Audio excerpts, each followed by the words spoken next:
भक्तजनों, माताओं, बहनों, सादर जय श्री कृष्ण। हमारे YouTube चैनल में आप सभी का बहुत बहुत स्वागत है। मैं हूं आपके साथ आचार्य धर्मेंद्र शास्त्री। आज हम आप सभी को संतान सप्तमी की दिव्य और प्राचीन कथा सुनाने जा रहे हैं। इस कथा को अंत तक सुनिएगा और सुनने के बाद अधिक से अधिक लोगों को शेयर भी कर दीजिएगा। तो सबसे पहले आपको और आपके पूरे परिवार को संतान सप्तमी की महापर्व की बहुत बहुत शुभकामनाएं और बधाइयां। भगवान शंकर जी तथा माता पार्वती जी का भरपूर आशीर्वाद आप सभी को सदैव प्राप्त होता रहे। आप सभी सुखी रहें, स्वस्थ रहें, व्यस्त रहें और मस्त रहें। भाद्रपद मास की शुक्ल पक्ष की सप्तमी तिथि के दिन संतान सप्तमी का व्रत किया जाता है।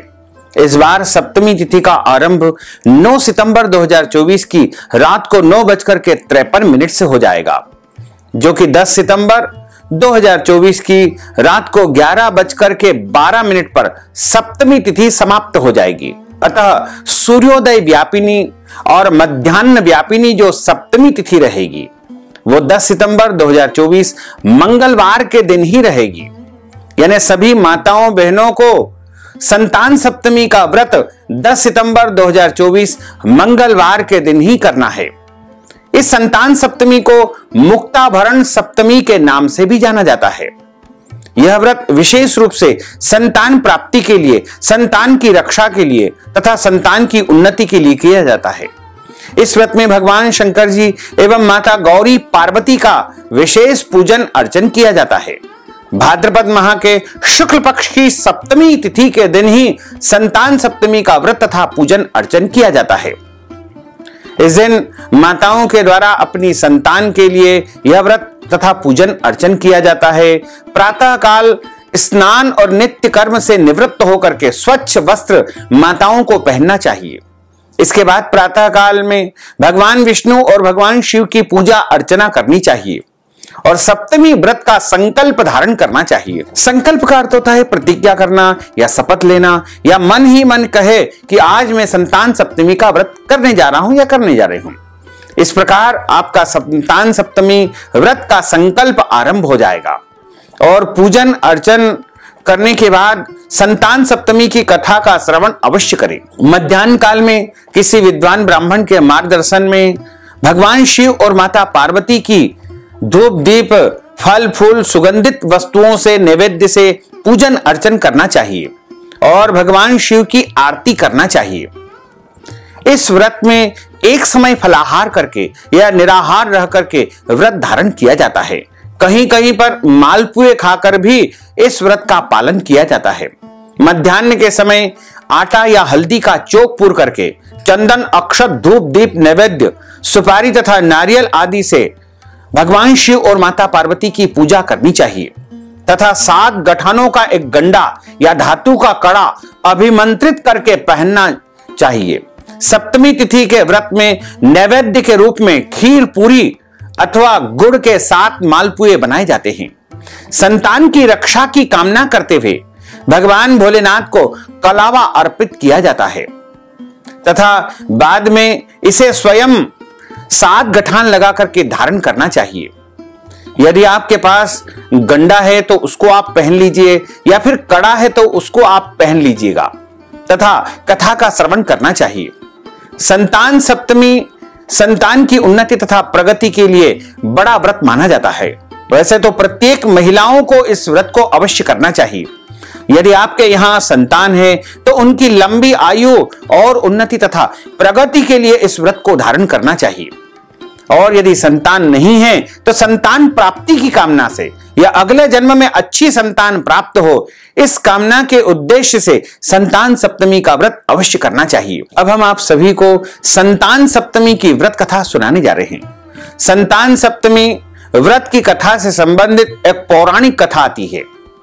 इस कथा के अनुसार एक बार भगवान श्री कृष्ण ने युधिष्ठिर को बताया कि किसी समय मथुरा में लोमस ऋषि का आगमन हुआ था और मेरे माता पिता देवकी जी तथा वसुदेव जी ने भक्ति पूर्वक उनकी सेवा की। तो ऋषि ने उन्हें कंस द्वारा मारे गए पुत्रों के शोक से उबरने के लिए उन्हें संतान सप्तमी व्रत करने को कहा। लोमस ऋषि ने उन्हें व्रत का पूजन विधान बता करके व्रत कथा बताते हुए कहते हैं कि नहुष नामक एक राजा अयोध्यापुरी में राज्य करते थे। वे बड़े ही सदाचारी, सत्यनिष्ठ तथा प्रतापी राजा थे। उनकी पत्नी का नाम चंद्रमुखी था। उनके राज्य में ही विष्णुदत्त नामक एक ब्राह्मण निवास करता था। उसकी पत्नी का नाम रूपवती था। रानी चंद्रमुखी तथा रूपवती में परस्पर घनिष्ठ प्रेम था। एक दिन वो दोनों सरयू नदी में स्नान करने गई। वहां अन्य स्त्रियां भी स्नान कर रही थी। उन स्त्रियों ने वहीं पर माता पार्वती, भगवान शिव की प्रतिमा बना करके विधिवत पूजन किया था। तब रानी चंद्रमुखी तथा रूपवती ने उन दोनों स्त्रियों ने पूजन का नाम तथा विधि पूछी।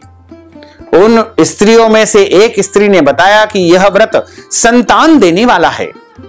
इस व्रत के करने से निश्चय ही संतान की प्राप्ति होती है, संतान की उन्नति तथा प्रगति होती है। इस संतान सप्तमी व्रत की बात को सुनकर के उन दोनों सखियों ने भी जीवन पर्यंत संतान सप्तमी व्रत करने का संकल्प लिया और शिवजी के नाम का एक डोरा अपनी भुजा पर बांध लिया। किंतु घर पहुंचने पर वे संकल्प को भूल गई। फलतः मृत्यु के पश्चात रानी वानरी तथा ब्राह्मणी मुर्गी की योनि में पैदा हुई। कालांतर में दोनों पशु योनि को छोड़ करके पुनः मनुष्य योनि में आई और चंद्रमुखी मथुरा के राजा पृथ्वीनाथ की रानी बनी तथा रूपवती ने फिर एक ब्राह्मण के घर में जन्म लिया। इस जन्म में रानी का नाम ईश्वरी तथा ब्राह्मणी का नाम भूषणा था। भूषणा का विवाह राजपुरोहित अग्निमुखी के साथ हुआ। इस जन्म में भी उन दोनों ने बड़ा परस्पर प्रेम था। व्रत भूलने के कारण ही रानी इस जन्म में भी संतान सुख से वंचित रही। भूषणा ने व्रत को याद रखा था, इसलिए उसके गर्भ से सुंदर तथा स्वस्थ 8 पुत्रों ने जन्म लिया। रानी ईश्वरी के पुत्र शोक की संवेदना के लिए एक दिन भूषणा उसके घर मिलने गई। उसे देखते ही रानी के मन में ईर्ष्या पैदा हो गई और उसने उसके बच्चों को मारने का प्रयास किया, किंतु बालक न मर सके। उसने भूषणा को बुला करके सारी बात बताई और फिर क्षमा याचना करके उससे पूछा, किस कारण से तुम्हारे बच्चे नहीं मर पाए। भूषणा ने उसे पूर्व जन्म की बात स्मरण कराई और उसी के प्रभाव से आप मेरे पुत्रों को चाहकर भी न मरवा सकी। यह सब सुनकर के रानी ईश्वरी ने भी विधि पूर्वक संतान सुख देने वाला संतान सप्तमी का, मुक्ताभरण सप्तमी का व्रत रखा। तब व्रत के प्रभाव से रानी पुनः गर्भवती हो गई और एक सुंदर बालक को जन्म दिया। उसी समय से पुत्र प्राप्ति और संतान की रक्षा के लिए संतान सप्तमी का व्रत सभी को करना चाहिए। इस व्रत को जो कोई भी माताएं, बहनें, महिलाएं करती है, उन्हें संतान की प्राप्ति होती है और संतान की उन्नति तथा प्रगति होती है। इसलिए अनिवार्य रूप से सभी माताओं, बहनों को संतान सप्तमी का व्रत अवश्य करना चाहिए। इस व्रत में वैसे तो शुद्ध और सात्विक भोजन करना चाहिए, लेकिन विशेष रूप से इस व्रत में 21 मालपुए बनाए जाते हैं।